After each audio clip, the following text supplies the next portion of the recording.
Manhattan streets I sauntered, pondering on time, space, reality, on such as these, and abreast with them, prudence.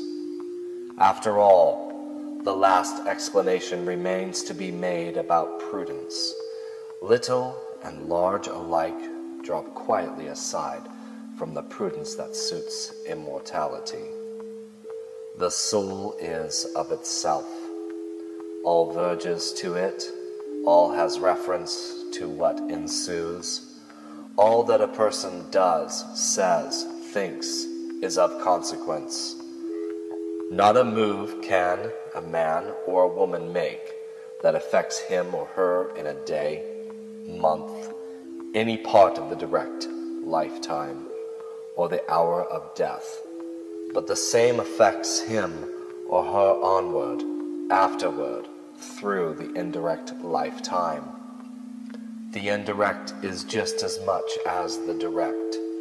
The spirit receives from the body just as much as it gives to the body, if not more. Not one word or deed, not venereal, sore, discoloration, privacy of the ordinest, protundity of gluttons or rum drinkers, peculation, cunning, betrayal, murder, seduction, prostitution, by has results beyond death, as really as before death. Charity and personal force are the only investments worth anything. No specification is necessary. All that a male or female does that is vigorous, benevolent, clean, is so much profit to him or her in the unshakable order of the universe, and through the whole scope of it forever. Who has been wise receives interest, savage, felon, president, judge, farmer, sailor, mechanic, literate, young, old, it is the same. The interest will come round, all will come round. Singly, wholly, to affect now, affected their time, will forever affect all of the past, and all of the present, and all of the future.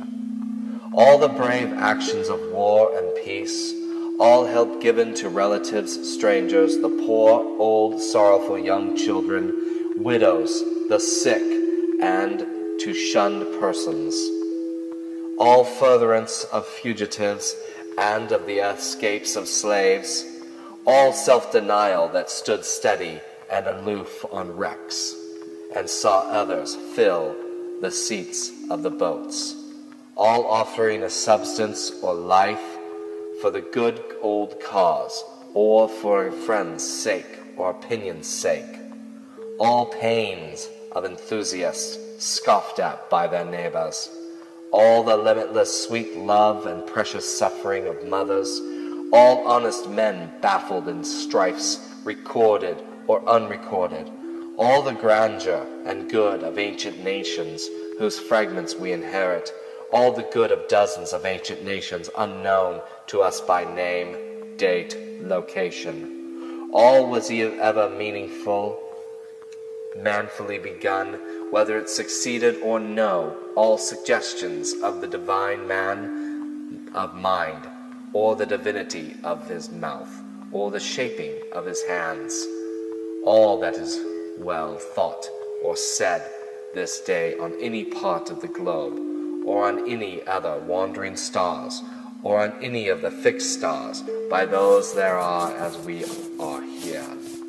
All that has henceforth to be thought or done by you, whoever you are, or by any one. These have inured, shall inure to the identities which they shall spring.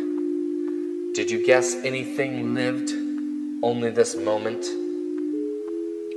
The world does not so exist. No parts palpable or impalpable so exist. No cosmutation exists without being from some long previous consummation, and that from some other, without the farthest conceivable one coming a bit nearer than the beginning than any. Whatever satisfies souls is true. Prudence entirely satisfies the carrying and glut of souls, itself only finally satisfying the soul.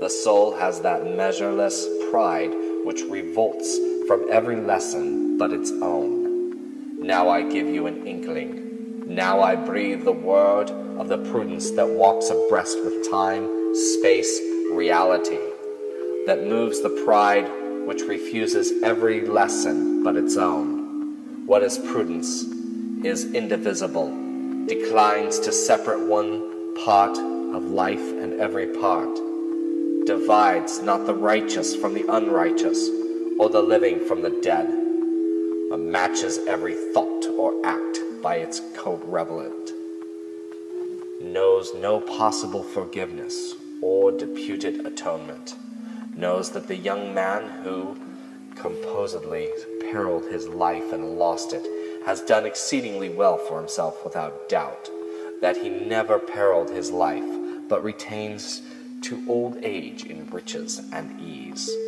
has probably achieved nothing for himself worth mentioning, knows that